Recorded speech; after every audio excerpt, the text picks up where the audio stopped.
Hi, Steve Gordon here, your friendly neighborhood Merced carpet repair expert. And if you've been searching the internet in hopes of finding a solution to a carpet repair problem, you've come to the right place. I made this video to answer all your questions all about carpet repair.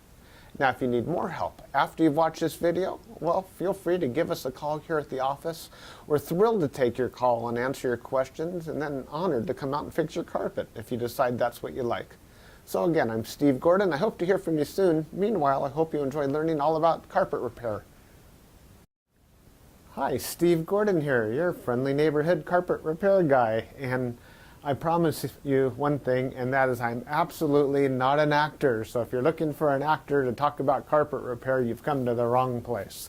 But if you want to know about carpet repair, whether it be carpet stretching, patching, Berber carpet repair, commercial carpet repair, transitions between your carpet and a floor, maybe your stairs need repaired, a seam could need repaired, or a few other things, well, in that case, you have come to the right place, because I'm going to talk to you about that, and I'm going to try to answer as many of your most frequently asked questions as possible. And before I get to that, I am going to talk to you a little bit about our guarantee, how to get an estimate, the bid, and a couple other details. So, I hope you enjoy my recording, and please be patient with me because I don't have a script. I've got a dozen notes here to go off of, and it's just going to be right off the top of my head, and try to really just answer all the questions I can ahead of time so that you have a little bit of education when you call us, and I certainly hope you do. So first, I'd like to talk about the guarantee. When you call us, you're going to get a 100% unlimited unconditional lifetime labor guarantee. And what I mean by that is that either you or your carpet or both are going to be completely, absolutely, and thoroughly worn out before you ever have to pay to have that carpet fixed again. So again, 100% unlimited unconditional lifetime labor guarantee, that's forever. How you get your estimate in the first place is after you watch this recording, give us a call here at the office, and we're going to give you something like a phone guesstimate. We'll give you an idea of what you might expect to pay. We might tell you something like between $150 and $300, or we might say between $200 and $400, or something like that. We're not going to know exactly, or even not even all that close, how much it's going to cost to have us fix your carpet for you. So if you feel like we're in the right sort of price range, then we're going to schedule an appointment to come on out and actually give you an absolutely free, no obligation bid. At that point, if you feel the bid is fair, and I'm sure you will because it's our business model to give you a fair price so that we could do the job right then and there all in one trip. We would really love to just do it in one trip. Now, I understand that sometimes you need to get a bid on one trip and then come back at a different time, have us come back at a different time to actually do the work. But by and large, it's normally best to just get it all done all in one trip, and that's how we'll give you the best price as well. After all, driving out to your place once is going to be less expensive for both of us than it would be to drive out to your place 2 or more times. Now, another thing about the absolutely free, no obligation bid is at that point, we're going to actually have an opportunity to see the work. We're going to see exactly what needs to be done because you see, when you call us on the phone, even though you think you've explained the situation thoroughly, it's very likely that either myself or one of my assistants here that helps me answer the phone won't really understand exactly what we're dealing with until we actually see it. And so that's why we really do want to come out and give you a bid in person. And by the way, if you don't like the bid, if you don't think it's fair, we're going to walk away absolutely empty-handed, and that makes us sad. So sad, because we want to be out there, we want to fix your problem and put a check in our pocket and go off to the next one. After all, this is what we do for a living. This is how we feed our families. Speaking about money, please don't pay cash. We would really prefer that you pay with a check made out to Creative Carpet Repair, or use a credit card. You can call in the office with a credit card.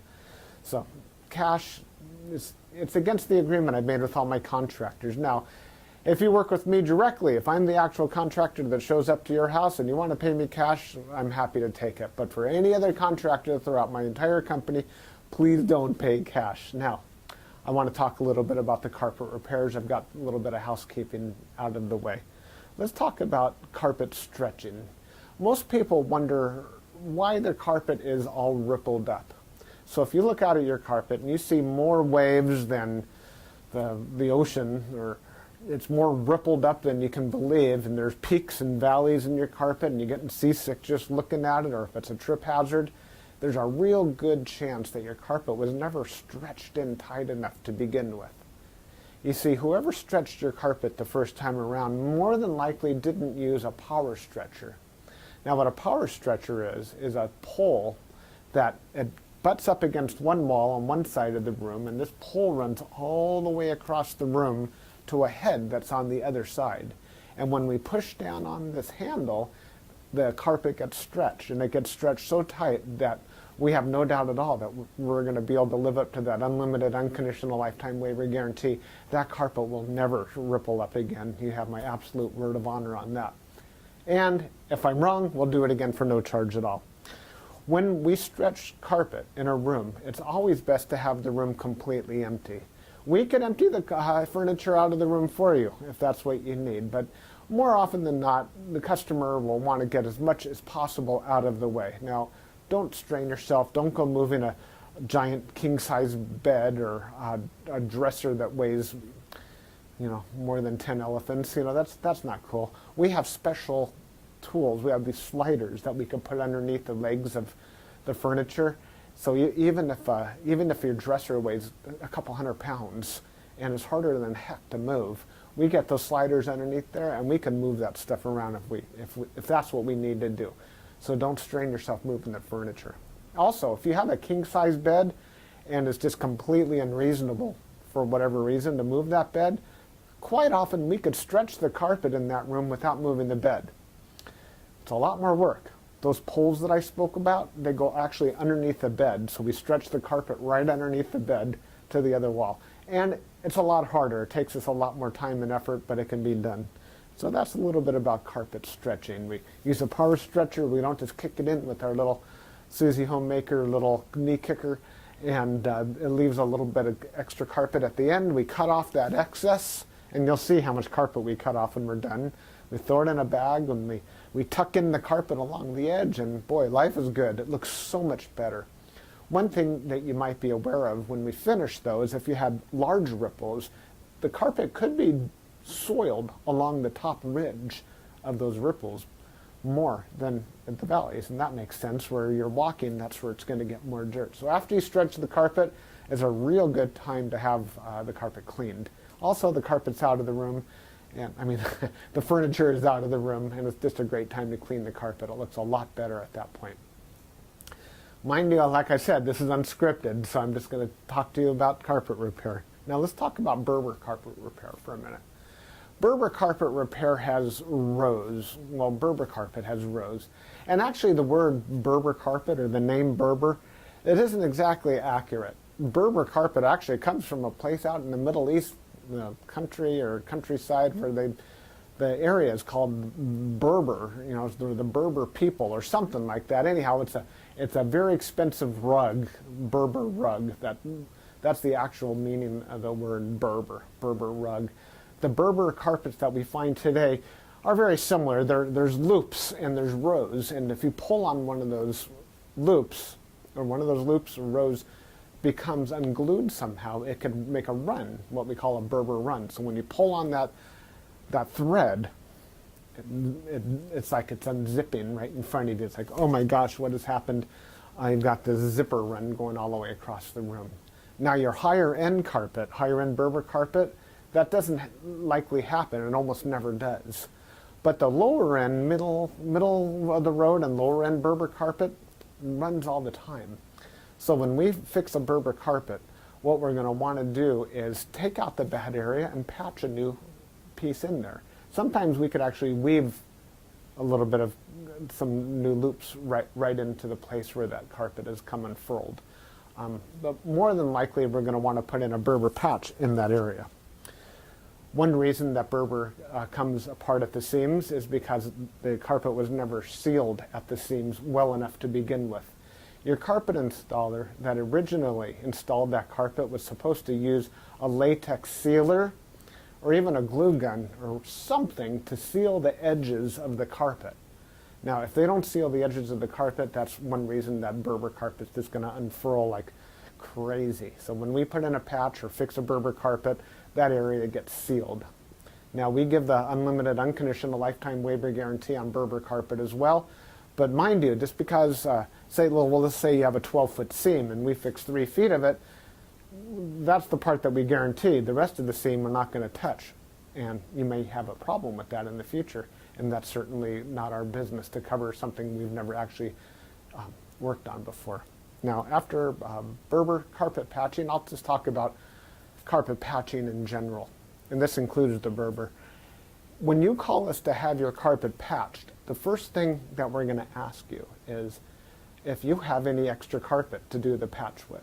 If the answer is yes, well, we're golden. We're ready to do the job. If you say no, you don't have any extra carpet to do the patch with, we'll ask, well, can we take the carpet from a closet or maybe even from underneath a piece of furniture? Because what we can do is we can take a piece of carpet from a closet and patch it right into your damaged area. And it usually works out really well. Most people would rather have a piece of carpet missing out of their closet than have a terrible, nasty area in the middle of their room where they'll see it all the time. After all, inside the closet, you usually have that covered up with shoes and old photographs and baseball bats and everything you've ever collected in your life. More about carpet patching is if you don't have the carpet to do the patch, there's really nothing I can do to help you. So you're going to need to find that carpet to do the patch with before you bother having us come out there, because if we don't have the carpet to do the patch, we're stuck. Our hands are really tied. There's nothing we can do. Now, you're probably wondering how the patch is going to look when we're finished.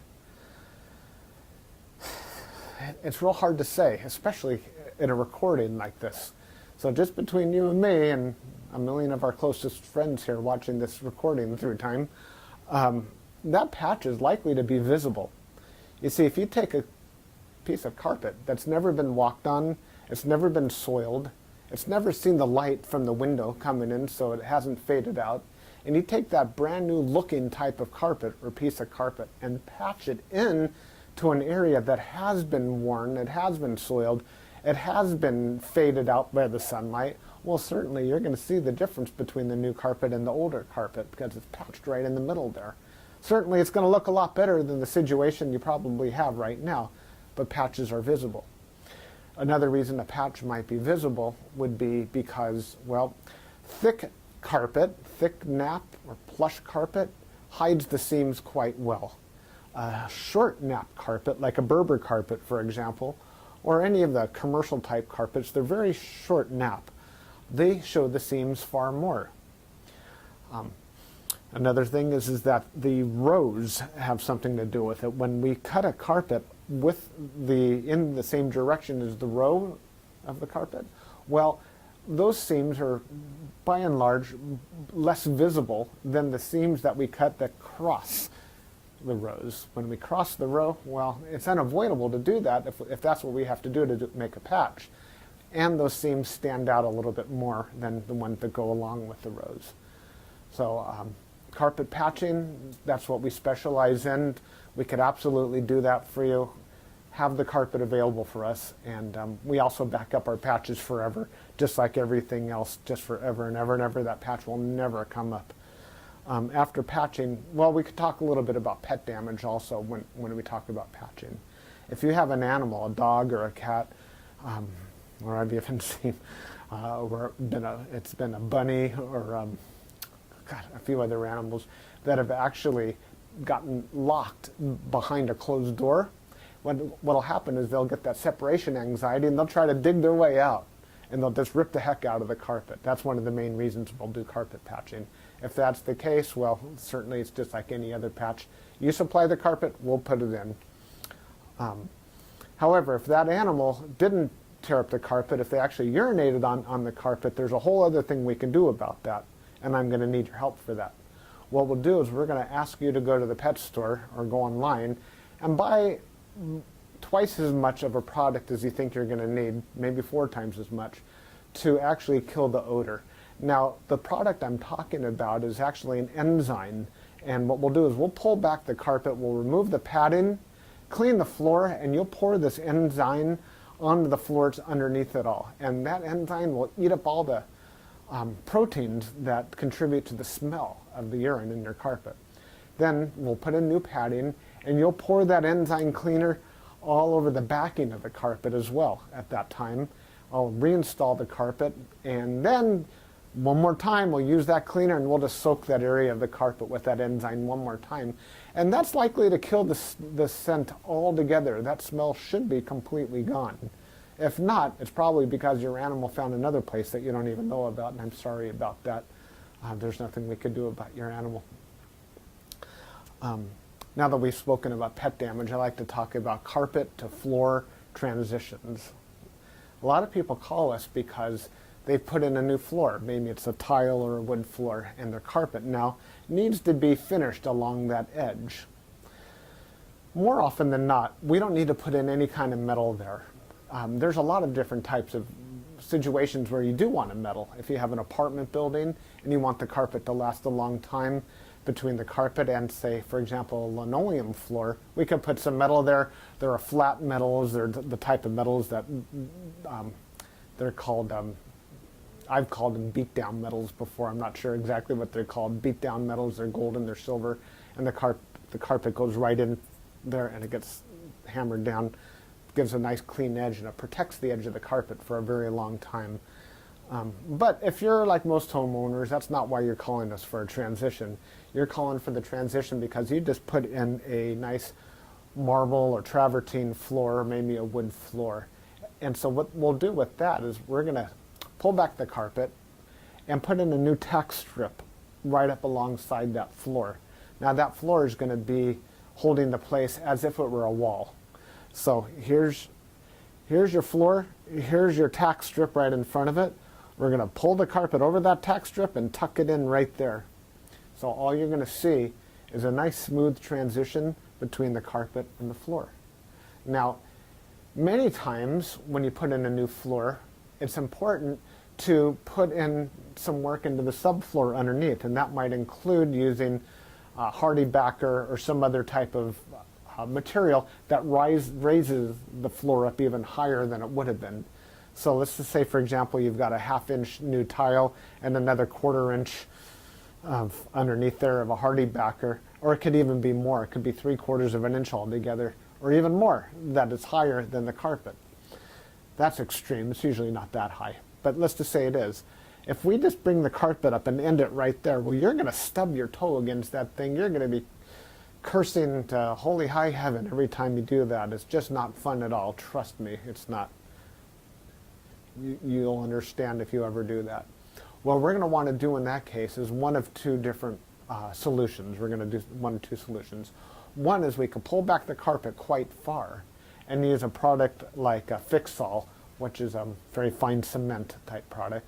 And we're going to feather in a nice ramped area, so we raise the level of the floor slowly up to meet it.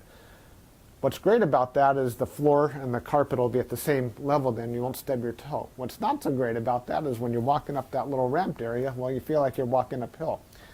There's really no way around that I know of outside of pulling out all your carpet and floating a whole new layer of concrete, self-leveling concrete on the entire concrete floor and underneath. That's a lot of work. It's possible that would be the perfect way to do it if I were working on a $10 million home in Beverly Hills. That's probably what I would be doing. I would be raising the entire floor to be level with, so the carpet could be level with the floor. But here in the real world, what we'll normally do is rise it up with some Fix-All, or we could do it even easier. We could use shingles, cedar shingles. Cedar shingles are about that long, and that makes a nice little ramp up, and it normally works just beautifully. It's quick, it's easy, we can get it all done in one trip. So we're going to raise the level of the carpet right up to the level of the floor, and you're just going to be happy as can be about that. Some transitions are round, curved. Other transitions could be squared. We can do, there's 100 types of transitions out there. And if you look on the internet under carpet to floor transitions, you're going to see a lot of examples. Perhaps even on my website, you can see some other examples. And so when you call us, you can explain what you're dealing with, and that would help us with the program here.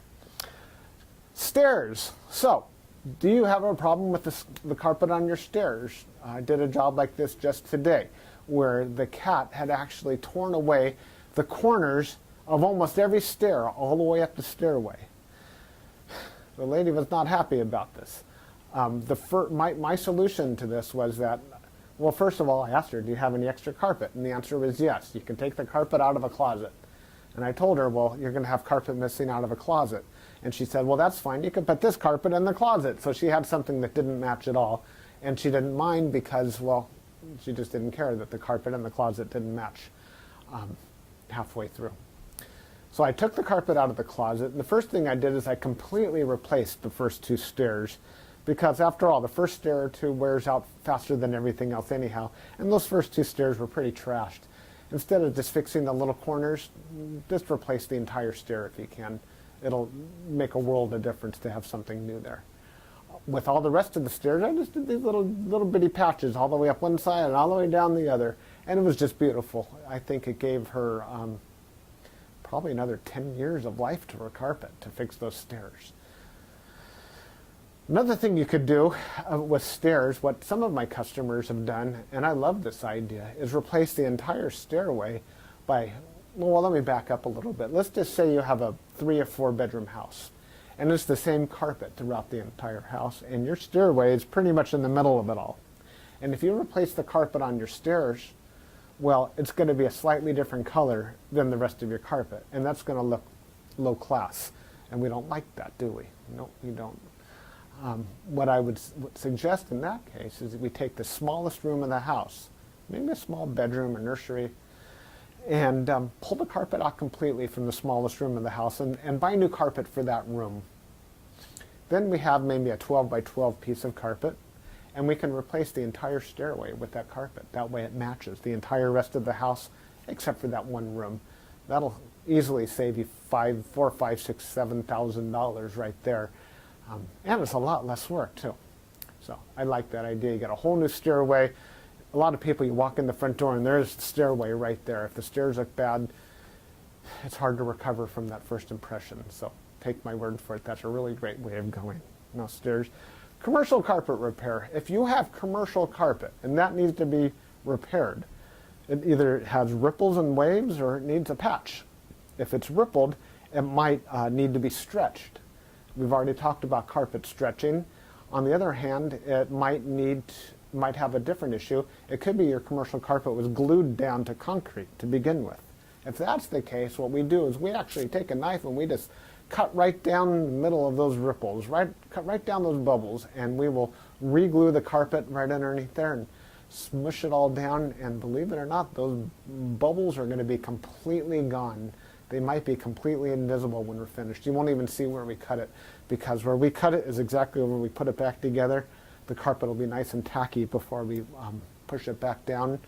It's a great solution. But if the carpet needs to be stretched, well, we have to get the power stretcher out, and we'll fix it up that way. Now, if your carpet in your commercial building, say you have an office, is because, let's just say that you removed a wall between two rooms. If that's the case, you may have a strip of carpet that's missing. It's always a great idea to just get a completely different color. So if you have blue commercial carpet, go get a piece of red or black. Just something completely different, because a patch going all the way down through the middle of the room that's just a little bit off, it looks low class again. But if we put a strip of red down the room, or burgundy or black, people walk in and they go, oh yeah, these people have got some class. They got a decorative idea. So that's just my opinion. Use a completely different color if it's something goes all the way across the room. Now if it's just a patch, a small patch for whatever reason, and you have a little extra carpet, we can always patch it in with whatever you have. Seam repair. Good news and bad news. The good news about seam repair is that we can make your carpet so the seam doesn't keep getting worse. The bad news is that if it looks bad now, it's probably not going to ever look good again, regardless of what we do to it. Seams have to be done properly the first time. You see, when we seam a carpet together before it's installed, we'll use a straight edge and we'll cut down both sides of the carpet, and then we're going to seal the carpet on both edges, and then we're going to seam it together, and it'll be perfect. When it's completely cooled down, then we stretch it in. If we go back and try to open up the seam and cut that carpet off and try to bring it together, the chances of it ever looking better are right around 0. So I'm sorry to tell you that your seam repair, we can make it possibly look a little bit better. We can make it stop getting worse. We can make it not be a trip hazard any longer. But don't have your expectations too high when it comes to seam repair. The last thing I want to talk about is flood damage. Now, if you're watching this right now and you've got a flooded out carpet, you are in a world of hurt, and I'm sorry. The first thing I would do if I were you is probably have about 3 fingers of scotch. And then I would go ahead and get an extractor, like a hot water extractor. You can rent them at the just about any rental yard, and just start extracting all the water. Pull back the carpet, get rid of all the padding that's underneath your carpet. Rent a couple of blowers, or as many blowers as you need, and these things, they kind of look like a snail. As a matter of fact, that's their nickname in the field. We call them a snail. And they're shaped like that, and boy do they ever blow. And you can blow dry the whole underneath of your carpet. Set it up and get the carpet completely dry. At that stage, that's when you call us, and we can supply new padding, put a new pad, reinstall your carpet, clean the carpet for you if you're in an area that we do carpet cleaning, and life is good. You can put your furniture back and you'll be happy again. You don't have to do it yourself. If you want to call a company, even ours, depending on your area, can do that extraction for you as well. Now, if it's really flooded, I mean, seriously, like you're ankle deep in water, don't even bother. It's beyond almost everybody's ability. That means that your baseboards are all going to be all wet. A professional company will come in, remove your baseboards, and we don't do that ourselves. They'll remove your baseboards, they'll drill holes in the wall, attach blowers to your walls, and blow dry the entire area, inside the walls and out, the carpet, the floor, the whole shebang. And then we can come in and put the carpet back down at that point. So I hope that I've answered your questions. If you have any additional questions, now that you've heard me talk for the last I don't know how long, feel free to call me here at the office. I would be just tickled pink to hear from you. If I'm not here, one of my assistants, whoever answers the phone, will be well trained and will be able to answer any questions that you have about carpet repair. And then at that point, we'll be absolutely positively honored if you would have us just come on out to your place and fix your carpet for you. And that's all I have to say. Again, I'm Steve Gordon, and I promised I wasn't an actor, and by now you believe it. I'm a carpet repair guy, and I'll be looking forward to hearing from you, so please call me. Thanks. Bye-bye.